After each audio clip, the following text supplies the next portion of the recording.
Welcome to Car Sales Talk 101, where it's all about life in the car business. Telling you like it is. Here's the man with the plan, Terry Cameron. Let's get started. Welcome back to Car Sales Talk 101. I'm Terry Cameron. Thanks for hanging out with me again today. This week, we're going to talk about some things that, as managers, we tend to forget. We forget where we came from, and we kind of take that out on some of our salespeople sometimes. But before we get into that, I want to ask you to hop on over to Apple Podcast, wherever you listen to your podcast at, and write me a review, give me a rating. And at the end of this episode, the young lady will give you my email address. I give it to you right now because I've had a couple of you send in messages saying it was hard to understand, but it's 10-minute sales talk at hot.rr.com. 10 minute sales talk at hot.rr.com. So ask me any questions, send any comments, whatever, and I promise I will respond quickly to them.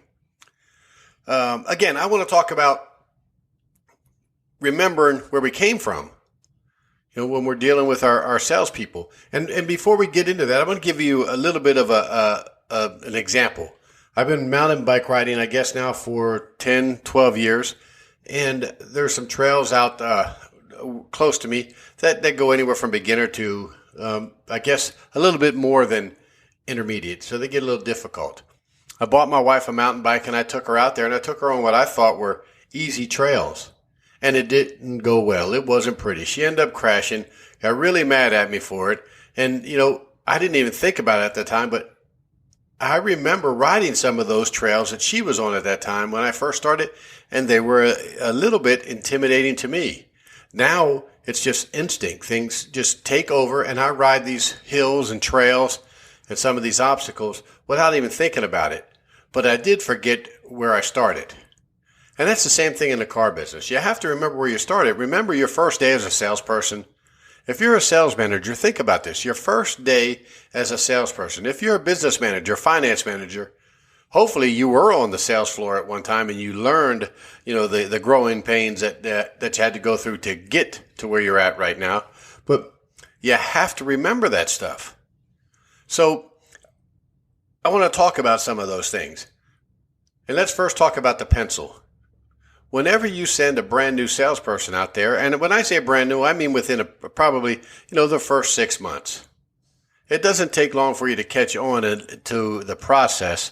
And when you do catch on to the process, you start feeling a little bit more confident in what you do, and it makes things a little bit easier. But, sooner than 6 months, you got to be careful what you send your salesperson out there to do and to say, because it's not as easy to them as it is for you. It doesn't just come naturally. It's not second language. It's not instinct. They have to think about what they're doing, and a lot of times they're thinking from the customer's point of view and how they're going to react, not on actually their delivery. So the very first thing that we have to watch out for is that first pencil. When we send that first pencil out with a salesperson, shame on you if you don't go over that pencil with them before they go out there. You need to lip load them. You need to talk to them. You have to explain to them what is going to happen, how to say some things, and what they should expect to hear back from the customer, what those responses will be, and then again, how to handle those. If you don't, the salesperson is going to come back to the desk without an offer, with nothing, or maybe just an order. Hey, if you do this, I'll buy it. And, most of the time those are unrealistic, and there's usually some other things that are added to it. So when you go back out there after you agree to those figures, they throw something else in. So you got to make sure you prepare them for that, and you have to understand what they're going through. So don't get pissed off at them when they come back to the desk if you didn't help them the right way, if you didn't train them, if you didn't lip load them, and they don't have an offer for you, or they really don't understand where to go next. Think about it when you first started. So that first pencil, you got to make sure that the salesperson is not scared. They cannot go out there with the deer in the headlights look. They can't do it because the customer is not going to believe anything they say. They'll see that in them. And if it's a well-qualified customer, somebody that's seasoned, that's been around on earth for a few years, they can really take advantage of them and really put them in a bad position. So make sure you set them up the right way and be prepared if they come back and it's not with what you hope they would bring back. So again, I want you to think about where you were when you first began, how you felt when you went out with that first pencil. Sometimes, not being very smart in the car business helps at these times.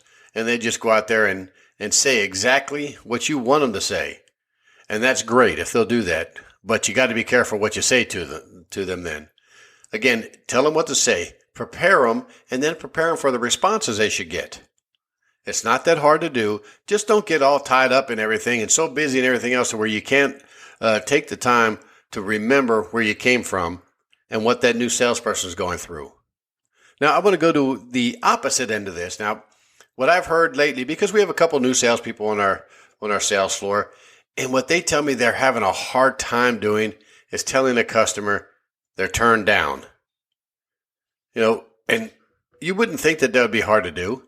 But I remember going through this when I was a young salesperson. When somebody came to buy a car from me, we did the full meal deal, 100% of the process, worked it all the way through, did everything, and you're feeling real good. The customer's feeling really good. You submit it to finance, and they come back with a no-go. It's not going to happen. Well, that's what's going to happen a lot of times. Nothing.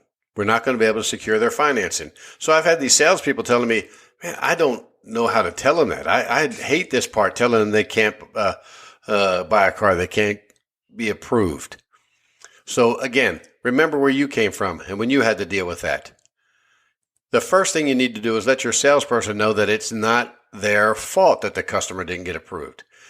We did not. The salesperson, nobody other than that customer put them in the position they are in right now. And it may not have anything to do with credit. It may have something to do with negative equity. It may have something to payment to income, debt to income.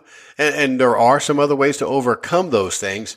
But if it has to do with credit, if it has to do with negative equity because they carried over so many thousands of dollars from their last purchase, that's their fault. They know that, and you can't feel bad about it. Now, but you can't go out there and just be real flip and tell them, I've heard this before. You go out there and say, hey, Mr. and Mrs. Customer, they said, no way, Jose.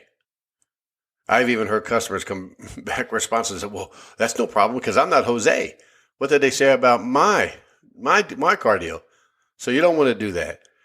Just the other day, I had a salesperson working with one customer, and that customer's friend was there also trying to purchase a car, and they're working with a different salesperson.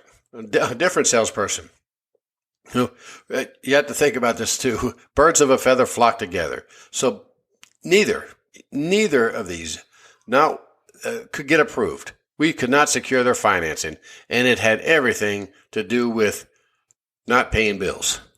Okay, so the one young salesperson was working with, or the new salesperson working with one of the customers said, I hate this part, telling them they're not approved.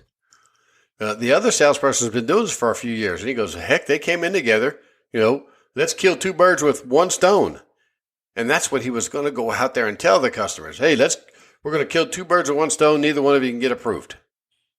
Well, luckily we caught them before they went out there, and we explained, you have to go out there and let them down lightly.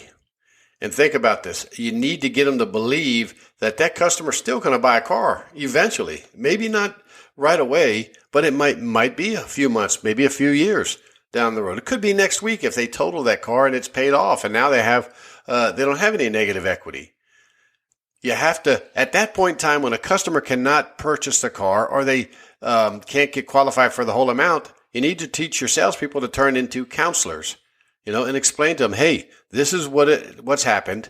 This is what we can do. And if you do this, maybe you can purchase the car you want in the future. You have to understand sometimes bad things happen to good people, and they know what their credit is like. They were just hoping that you were going to perform a miracle. And if you've been doing this for any amount of time, sometimes those miracles happen. Just remember, the customer already knows what the chances are of them getting approved. And if they've been to several different dealerships, well, nothing's going to change when they come to yours. The only thing that's going to be different is how you explain it to them. If you have that bedside manner and you treat them with respect, they're going to come back to you whenever the situation changes, right? They're not going to show up at the dealership that just kicked them off the lot and told them, hey, come back when you got some money, right? So you got to make sure you explain that to your salespeople. Don't feel bad because you didn't put the customer in that position. And apologize to them for having to work so hard to get to that point just to find out that they can't buy the car. I mean, shit happens. You got to let them know that. And if you keep doing those things the right way, remembering where you came from and where you're at right now and what you had to go through to get to where you are right now, and then pass that on to your new salespeople and maybe even some of your other salespeople that forgot that, you're going to go further in this business, and so will they. So again, thanks for hanging out with me again, guys. And just really start paying a little bit more attention to lip loading your salesperson before they go out to that customer. And remember that the sky's the limit. And I'll see you in a couple weeks. Thank you for listening to this week's episode. Please rate it and write a review on Apple Podcasts. We appreciate your valuable feedback. You can email Terry at 10minutesalestalk@hot.rr.com. And don't forget to share the show with a friend.